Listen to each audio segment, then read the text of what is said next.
Hey, sexy people. When we talk about relationships in the African American community, we often hear this phrase, the Bible says one man, one woman for life.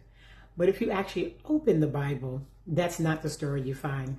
But before we get into this, hi, I'm Taylor Sparks, your ethical non-monogamy coach and sex goddess. And you might want to hold on to your emotional compass for this conversation. So, today I want to walk you through the truth about monogamy. How ethical non-monogamy has existed for centuries across many cultures, and why our idea of what's moral has more to do with Roman law, colonialism, and property rights than it does with God. This conversation is especially important for African Americans because what we were taught about sex, marriage, and morality didn't come from Africa. It came through slavery. And it's time we unpack this. So let's start with the Bible, since that's where a lot of people believe the monogamy story begins. The Old Testament is full of men like Abraham, Jacob, David, and Solomon, all of whom had multiple wives and concubines. Solomon had 700 wives and 300 concubines. That's in 1 Kings chapter 11, verse 3. David had at least 8 wives plus concubines. And yes, nowhere does God condemn them for having more than one wife. In 2 Samuel 12:8, God speaks through the prophet Nathan and says, I gave your master's house to you and your master's wives into your arms. And if all this had been too little, I would have given you even more. That doesn't sound like a divine commandment for monogamy, does it? In Deuteronomy 21:15 through 17, it says, if a man has 2 wives, it doesn't say don't have 2, it says if. That's acknowledgement, not condemnation. Polygyny was accepted and structured. Even in Genesis 2:24, where it says, a man shall leave his father and mother and be joined to his wife, and they shall become one flesh. That's a description of union, not a rule about exclusivity or monogamy. Now, in the New Testament, Jesus references Genesis when discussing divorce, not polyamory. He talks about commitment and faithfulness, but not a ban on multiple partners. Paul in 1 Timothy 3:2 says, an overseer must be the husband of one wife.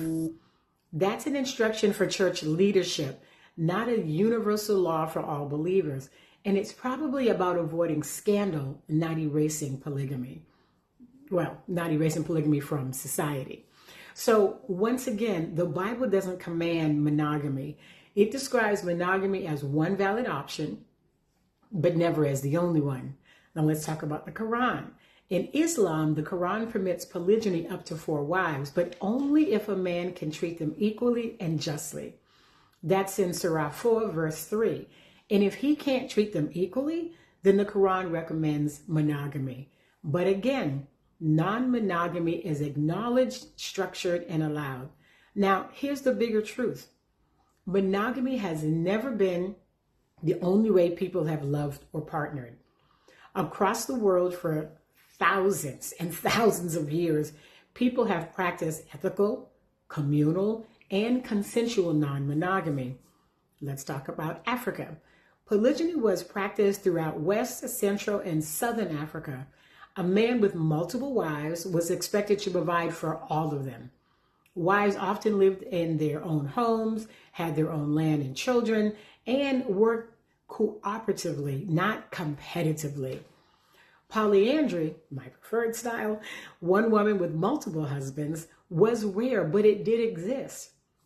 Among the Maasai in Kenya and Tanzania, brothers sometimes shared a wife to keep family land intact. In the Niger Delta, some tribes had secondary husbands, relationships where women partnered with other men while the primary husband was away. Now, let's head to South America, right? In the Amazon, tribes like the Bari, Yanomami, and Aceh practice something called partible paternity, the belief that more than one man could, father a child. Women had sexual relationships with multiple men, and all were considered fathers, sharing responsibility and resources. This wasn't promiscuity. It was survival, And in Asia, we see fraternal polyandry, one woman marrying all the brothers in not her family, in a family. This was and still is practiced in parts of Nepal, Tibet, and India. The goal? Keep land in the family, prevent fragmentation, keep everyone cared for. In China, the Masul people practiced walking marriages. Women had multiple partners, but kept their own homes. Men didn't live with children, and inheritance passed through the mother's line. So with all of this global history, you might now be wondering, why did monogamy take over? The answer is Rome, inheritance, control. When Christianity became the state religion of the Roman Empire, church leaders absorbed Roman law, which prioritized one legal wife, one line of children, and clear rules for property and inheritance. It wasn't about love. It was about land, wealth, and bloodlines. As Christianity spread, monogamy was reframed as the moral imperative, not a spiritual truth. And then came colonialism. And then came slavery. Most enslaved Africans were not Christian. They practiced Yoruba, Vodun, Akan, and many other traditional religions. Islam had spread in the Sahel, but it wasn't dominant in the coastal regions where most enslaved people were taken from. Christianity was forced onto the enslaved and used as a tool of control. Passages about obedience to masters were emphasized. Verses about freedom and rebellion were removed. African spiritual practices were banned. Monogamy was preached as the only righteous way, even though enslaved people weren't even allowed to marry legally. Over time, these colonial Christian values became embedded in Black culture. So today, many Black Americans believe monogamy is the only moral path, not because it's biblical, but because it was the only story we were allowed to hear. So people ask, what about adultery? Is ethical non-monogamy the same? And here is your answer. In the Bible, adultery is defined as a man having sex with another man's wife or a married woman having sex outside of her marriage. This wasn't about emotional betrayal. It was about property rights. In patriarchal culture, women were property. So adultery violated ownership, not trust. Meanwhile, men could have multiple wives, and it wasn't considered adultery. Ethical non-monogamy, what I teach and coach, is based on consent, communication, and clarity. There is no deception. There is no betrayal. There is no sneaking around. So no, ethical non-monogamy is not adultery. It's not even mentioned in the Bible because, well, it wasn't a category at the time. Let's compare adultery versus E&M.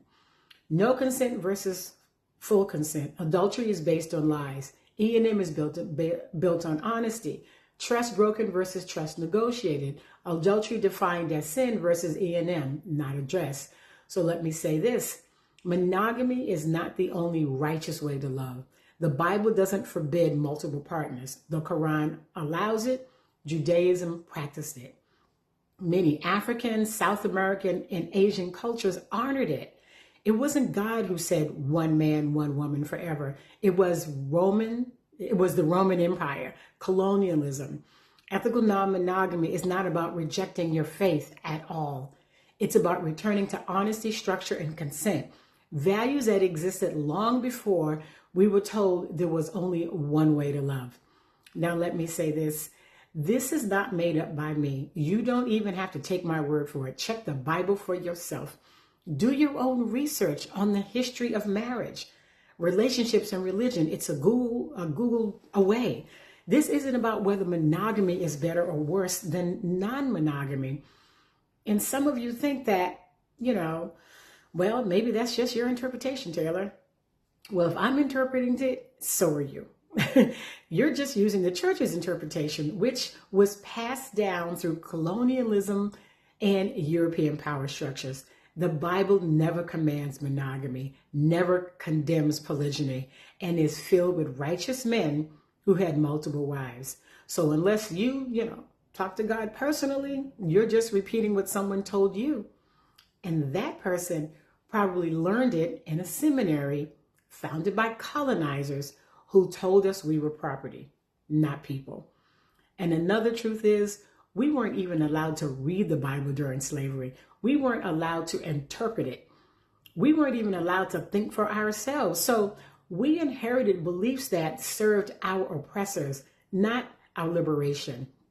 This is about truth, choice, and freedom. You have the right to build a relationship that works for you, one that's rooted in honesty, respect, and alignment. Whether you choose monogamy, polyamory, open relating, or anything in between, it's just a decision. And the decision should be yours. So if this resonated with you, make sure to subscribe to my channel, hit the like button and the reminder bell, and leave a comment about how you feel about this. And I want to continue to bring this content and information and education on ethical non-monogamy, communication skill, radical honesty to you. Grab a copy of my book, An African American Guide to Ethical Non-Monogamy, and the companion workbook. And if you yourself are ready to explore this for yourself, book a free 20-minute clarity call with me at organicloven.com/coaching. But do understand, I'm not here to make your choices for you. I'm here to support you in understanding them and in creating relationships that are as expansive and authentic as you are. So until next time, your love, your rules, and your freedom. Bye-bye.